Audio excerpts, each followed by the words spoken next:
শ্বশুর শাশুড়ির খেদমত মহিলারা করবে কিনা এটা নিয়ে এখন ফতুয়ার শেষ নাই। মহিলারা চায় হুজুর আমাদের পক্ষে একটু ফতুয়া দেখ, আমরা একটু জান বাঁচি। ঠিক না ভাই? ঠিক। মাসআলা আমি সোজা বলি, অনেকেরই অপছন্দ হবে, পুরুষদের সবার অপছন্দ হবে, তারপরেও বলতে হবে সত্য কথা আমাকে। মা বাবার খেদমত সন্তানের দায়িত্ব।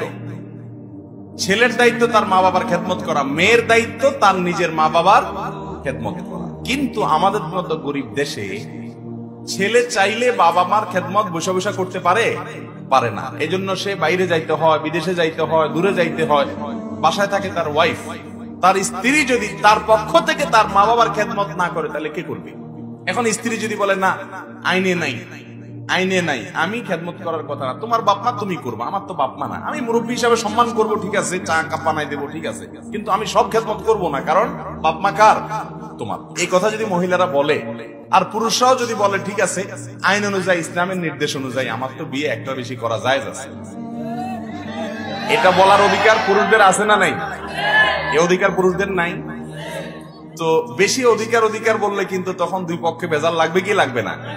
এই জন্য মেয়েদের উচিত হলো এই চিন্তা করা যে আমার স্বামীর দায়িত্ব তার বাপ মার খেদমত করা, কিন্তু বেচারা পারে না, আমার ভালোর জন্য সে বাইরে চলে গেছে, আমার সংসারের ভালোর জন্য সে বাইরে চলে গেছে, তাহলে সে যখন এত কষ্ট করতেছে তার দায়িত্বটা আমি তার পক্ষ থেকে তার মা বাবার খেদমত একটু করার চেষ্টা করি। এটা মেয়েদের করা উচিত, এটা তাদের নৈতিক দায়িত্ব। কথা বুঝে আসছে? মেয়েরা এখন শ্বশুর শাশুড়ির খেদমত করতে চায় না। কেন করতে চায় না? এখন তারা অনেক বিজি, হিন্দি সিরিয়াল দেখা লাগে, ফেসবুক টিপা লাগে, ইউটিউব দেখা লাগে, তারা অনেক বিজি এখন। ঠিক না বেঠিক? যেই মেয়েরা শ্বশুর শাশুড়ির খেদমত করাকে আযাব মনে করে, ওই টাইমে বসে বসে মোবাইল টিপে আর টিভি দেখে, তারা একদিন শাশুড়ি হবে না? যেরকম করবে সেরকম হবে। কোন সন্দেহ আছে? কোন বাপের গোলায় দড়ি দিয়া ছেলে, বদমাইশ ছেলে, কুলাঙ্গার ছেলে টানতেছে, টানতে টানতে এক জায়গা পর্যন্ত নিছে, নেওয়ার পরে বাপে বলতে ইশারা দিতেছে, কি হয়েছে বুড়া, কি বলো? আর টানিস না বাবা, এই পর্যন্ত আর টানিস না। কেন? তোর দাদার আমি এই পর্যন্ত টানছিলাম। যেরকম করবে হবেও কি ওই রকম। যে সমস্ত মেয়েরা শ্বশুর শাশুড়ির প্রতি দায়িত্বশীল হয়, তাদের প্রতি তাদের বৌমারাও তারা বুড়া হলে ইনশাআল্লাহ দায়িত্বশীল হবে। তবে এটাও খেয়াল করা উচিত, অনেকে বৌমাদেরকে কাজের বুয়া হিসাবে আনে, কাজের মহিলা হিসাবে আনে। সে কাজের মহিলা না, সে আপনার পুত্রবধূ। তার প্রতি সম্মান দেখানো মুরব্বীদের কি দায়িত্ব। অনেক মুরব্বীরা আছে তারা জুলুম করে, সকাল থেকে রাত পর্যন্ত গাধার মতো খাটনি করে, নিজের মেয়েটাকে একটা কাজের কথা বলে না, সব বৌমা করে। আছে না নাই? এই দুইটাই জুলুম। বৌমা যদি স্ট্রাইক করে, মোবাইল টিপে বসে বসে শ্বশুরের খেদমত না নেয়, সেটা যেরকম জুলুম, বৌমারে কাজের বুয়ার মতো ব্যবহার করে নিজের মেয়েকে রানীর মতো বসায় রাখা, সেটাও কি? আল্লাহর কাছে বৌমা যেরকম দাঁড়াইতে হবে, শ্বশুর শাশুড়িকেও দাঁড়াইতে কোন সন্দেহ আছে? প্রত্যেকে যার যার হক, যার যার করণীয় কর্তব্য সঠিকভাবে আদায় করতে হবে। ডক্টর খন্দকার আব্দুল্লাহ জাহাঙ্গীর রাহিমাহুল্লাহ একটা কথা বলতেন, আমরা মাশাআল্লাহ অধিকার সচেতন, কর্তব্য সচেতন না। একটা হলো অধিকার সচেতন, আরেকটা হলো অধিকার সচেতন মানে হলো আমার কি অধিকার আছে, বৌমা কেন করলো না, এই তো জাহান্নামের চৌরাস্তা পার করে দিব তারে বদদুয়া দিয়া, এটারে বলে অধিকার সচেতন। আর কর্তব্য সচেতন না মানে হলো সে অন্যের ঘরের মেয়ে, আমার ঘরে আসছে, আমার কাছে আমানত, তার দিকে খেয়াল করা, তাকে স্নেহ করা, ভালোবাসা দেওয়া, মায়া দেওয়া, মমতা দেওয়া, আপন করে নেওয়া। এটা যে শ্বশুর শাশুড়ির দায়িত্ব, এটা তারা ভুলে যায় অনেক সময়। সব সময় সবকিছু হয় না, দুই পক্ষেরই কি হয়, ত্রুটি হয়।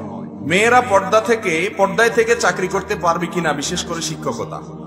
এক নম্বর কথা হলো, পর্দায় থেকে চাকরি তো মহিলাদের কিছু কাজ আছে মহিলারাই করতে হবে, দরকার আছে। গার্লস স্কুলে কি পুরুষরা পড়ানো উচিত? ওখানে তো মহিলারাই পড়ানো উচিত, সেটা ঠিক আছে। কিন্তু আমরা সকালে বলছিলাম আল্লাহ তাআলা পুরুষদেরকে সৃষ্টি করছেন, তাদের ডিউটি হলো মহিলারা বাসার ভেতরটা দেখবে আর পুরুষরা বাসার বাইরেরটা দেখবে। এখন নারী অধিকার নামে মহিলাদেরকে বলতেছে, আরে ঘরে বসে থাকার আর সময় নেই, বাইর হও, সব লাফায় বাইরে হয়ে যাও। তো বাইরে হয়ে গেছে, সব বাইরে হইয়া কি লাভ হয়েছে? পুরুষের যে ডিউটি সেটা পুরুষের পাশাপাশি এখন মহিলাও করে, ঠিক না বেঠিক?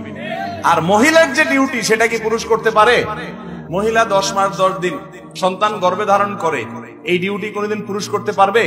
2 বছর তার বুকে আল্লাহ তাআলা সন্তানের রিজিক দিছে, এটা কোনোদিন পুরুষ করতে পারবে? পারবে না। কোন সন্দেহ আছে? তাহলে মহিলারা যদি বাহিরে কাজ করতে যায়, তার ভেতরের কাজগুলা কি পুরুষ করে দিবে?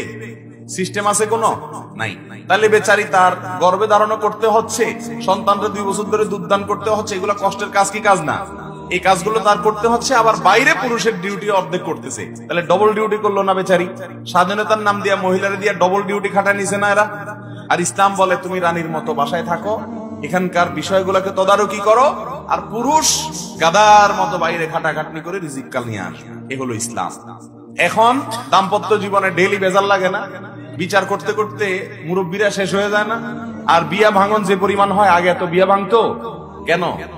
এখন পয়সা বাড়ছে, দুজনে কামায়, তাইর হাতে কামায়, জামাইও কামায়, বইও কামায়, এর মাধ্যমে কল্যাণ সচরাচর নাই। তবে হ্যাঁ, কিছু কিছু কাজ তো মেয়েদের করতেই হবে, আর একান্ত নিরুপায় হলে মেয়েরাও কাজ করতে পারবে, কিন্তু সেটা অবশ্যই পর্দা পুশিদার সাথে। কোন প্রকার পর্দা যদি লঙ্ঘন না হয়, ফিতনার আশঙ্কা না থাকে, তাহলে কি করতে পারবে মহিলা? চাকরি করতে পারবে। আমি না জেনে মাজারে মানত করেছি, কিন্তু শিরিক জানার পরে আমি তা পূরণ করিনি, এখন আমার করণীয় কি? দেখুন, মান্নত প্রসঙ্গে আমরা এর আগে বলেছিলাম সকালে মহিলাদের প্রোগ্রামের প্রশ্ন উত্তরে, মান্নত করা ভালো না খারাপ? খারাপ বলা যাবে না, কারণ নিষেধ না তো মান্নত করা হাদিসে। তবে মান্নত করা খুব বেশি ভালো না। মান্নত করা মানে হলো আল্লাহ আমার অমুক কাজটা হলে আমি এটা করে দিব, এই না? আল্লাহ আমার ছেলেটা যদি জিপিএ 5 পায়, আল্লাহ যদি আমার ছেলেটা বিদেশে আছে, বিপদে আছে, দূর হয়, তাহলে আমি একটা ছাগল দান করব। এটা হলো মান্নত। এখন গরুও মান্নত করে, আচ্ছা ভালো কথা। এই দান না করে সরাসরি যদি কেউ দান করে, সেটা উত্তম। আগে দান করেন, এরপরে বলেন আল্লাহ দান করলে মুসিবত দূর হয়, আমি দান করলাম, আল্লাহ আপনি মুসিবত দূর করে দেন। এটা হলো সুন্নাত এবং সঠিক নিয়ম। আর বখিল মানুষের কাম হলো, হাদিসে আসছে ইন্নামা ইউস্তাখরাজু মিনাল বখিল, মান্নতের মাধ্যমে বখিলের সম্পদ বাহির করা হয়। যে এমনে দিতে চায় না ডাইরেক্ট, সে আল্লাহকে ঠেকায় দেয়। নাউজুবিল্লাহ, আল্লাহকে ঠেকানো যায়? মানে আল্লাহরে আটকায় দেয়। আসলে তো আটকান যায় না, সে মনে করে আল্লাহর আটকায় দেয়, বলে যে আল্লাহ আগে তুমি এই কাজটা করায় দাও, তারপরে আমি গরুটা দিন। তার মানে আগে তুমি দাও, তারপরে আমি দিব। এই জিনিসটা কি সুন্দর হয়? না। এজন্য দিতে চাইলে ডাইরেক্ট দিবেন। যাই হোক, তারপরেও যদি কেউ মান্নত করতে চায়, সেটা নিষেধ না। মান্নত করতে চাইলে সেটা কি না? নিষেধ না। তবে মান্নত মাজারে চলবে না। মান্নত মাজারে মান্নতের টাকা কে খায়? ভণ্ডরা খায়। সন্দেহ আছে কোন? মাজার ব্যবসায়ীরা খায়। সন্দেহ আছে কোন? মাজারে যিনি সাহিত্য আছেন, তিনি যদি আল্লাহর কোন নেককার বান্দা হন, তো ওই টাকা কি উনি খায়? ওনার কোন উপকারে আসে? যেসব মানুষ আপনার এলাকাতে না খায় আছে, আপনি তাদেরকে দিবেন। তাদেরকে না দিয়ে ওখানে দিতেছেন ওই কবর ব্যবসায়ীদেরকে, তাদের পেট মোটা হচ্ছে। ঠিক না বে ঠিক? এরকম ভুল মান্নত করা যাবে না। যদি কেউ করে থাকেন, এই মান্নত ভঙ্গ করা জরুরি। মান আরাদা আইয়াহলিফা আইয়াসি আল্লাহ ফালা ইয়াসিল্লাহ আও ফালা ইয়াসিহি আও মান হালাফা আও নাযারা আইয়াসিয়াহু ফালা ইয়াসিহি। যদি কেউ আল্লাহর নাফরমানি করার জন্য মান্নত করে, সে মান্নত পুরা করা যাবে না। যদি সেরকম মান্নত করে থাকেন, তিনি কসমের যে কাফারা সেটা দিবেন। 10 জন মিসকিনকে খাদ্য দিয়ে দিবেন বা 3টা রোজা রেখে দিবেন, আদায় হয়ে যাবে ইনশাআল্লাহ। এরপরে প্রশ্ন, আমরা জানি যে আল্লাহর নামে মানত জায়েজ। সে মানত করার পর ভুলে গেলে তার কি করণীয়, অথবা সে আদায় করেছে কিনা সঠিকভাবে বলতে পারে না, এই মুহূর্তে তার করণীয় কি? সন্দেহ থাকলে মান্নতটা পুরা করে দিবে, যদি সঠিক মান্নত হয়। সঠিক মান্নত কি?